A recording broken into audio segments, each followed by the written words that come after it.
नमस्कार साथियों। आज मैं सुबह में जब हॉस्पिटल आया, मैं मेडिकल पे दवा दे ही रहा था कि एक पेशेंट के गार्जियन ने हमसे पूछ लिया कि सर, वो अपने बच्चे को लेकर आया था दिखाने के लिए, तो वो सिरप ले रहा था। मैं दवा दे ही रहा था कि वो मुझसे पूछ लिया कि सर, मैं घर पे ले जाऊंगा इस सिरप को और खोल के पिलाऊंगा, तो मैं कब तक इस सिरप को रख सकता हूँ अपने घर, और कब तक मैं अपने बच्चे को पिला सकता हूँ इस सिरप को, क्या एक्सपायरी होनी चाहिए इसकी। तो मेरे दिमाग में आया, हाँ ये तो क्वेश्चन बहुत अच्छा है, और इसके बारे में मुझे हर हर जितने लोग पेशेंट आते हैं जिनको सिरप दिया जाता है उनको सबको ये नॉलेज होनी चाहिए। मुझे लगा इस पे वीडियो भी एक बनानी चाहिए। तो मैं आप लोगों को बताना चाहता हूँ कि अगर आपके घर में कोई भी बच्चा है और आप उसके लिए दवा लेकर आते हैं और उसको पिलाते हैं खोलकर, और मान लीजिए 2 दिन पिलाए, बच्चा आपका स्वस्थ हो गया और दवा आपकी बच गई, उसको आप उठा के फ्रिज में रख दिए या कहीं रख दिए।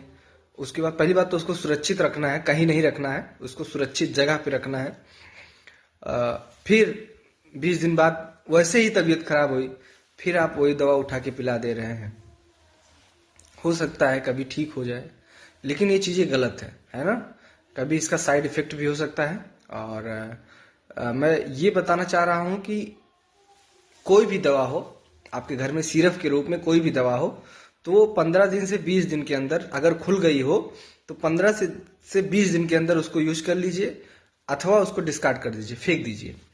क्योंकि उसके बाद उसकी जो पोटेंसी होती है वो कम हो जाती है, और वो केमिकल्स की चीजें होती हैं, केमिकल की बनी हुई होती हैं, तो उसका साइड इफेक्ट भी हो सकता है अगर आप बाद में उसको पिलाते हैं तो इसलिए आप लोग अवेयर रहिए इस बात को लेकर कि अगर कोई भी दवा खुल गई हो तो उसकी एक्सपायरी नहीं देखी जाती कि कब एक्सपायर होगी। बस ये देखा जाता है कि ये दवा खुल गई है तो कितना दिन हुआ अभी इसको खुले हुए, 5 दिन, 7 दिन, 10 दिन, 15 दिन। 15 दिन से 20 दिन उसके बाद उस दवा को फेंक देना है, यूज नहीं करना है। इस बात की जानकारी आप लोगों को होनी चाहिए जिनके भी घर में बच्चे हैं। और बाकी अन्य जो टैबलेट्स ले जाते हैं मेडिकल से, आप अगर टैबलेट लेते हैं मेडिकल से तो उसके बारे में आप एक्सपायरी जान लें कि इस टैबलेट की एक्सपायरी कब है ना। टैबलेट आप लेते हैं तो टैबलेट की एक्सपायरी जान लें जब आप लें, क्योंकि अगर 4 टैबलेट लेते हैं तो ये नहीं है कि वो एक्सपायरी आपको काट के देगा 4 टैबलेट का, वो आगे का हिस्सा काट के दे देगा, उस पर एक्सपायरी नहीं लिखी होती है। तो अगर आप टैबलेट ले रहे हैं तो मेडिकल से टैबलेट की एक्सपायरी जान लें और उस पर लिख भी लें कि इस दवा की एक्सपायरी इस टाइम है, इस महीने है, ताकि आपके पास नॉलेज में रहे। और उस दवा को अगर आप अपने घर पे रखे हैं तो आपके पास बारे में आपको उसके बारे में जानकारी हो कि इस दवा की एक्सपायरी कब है ना।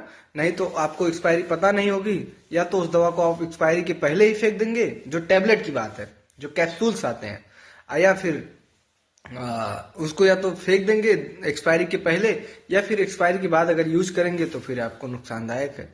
तो इसलिए इन सब चीजों, एक्सपायरी के बारे में, इन सब चीजों के बारे में आपको जानकारी होना बहुत जरूरी है ना। बाकी धन्यवाद। अगर आपको मेडिकल के बारे में कोई भी जानकारी मुझसे चाहिए तो आप मुझसे कमेंट करके पूछ सकते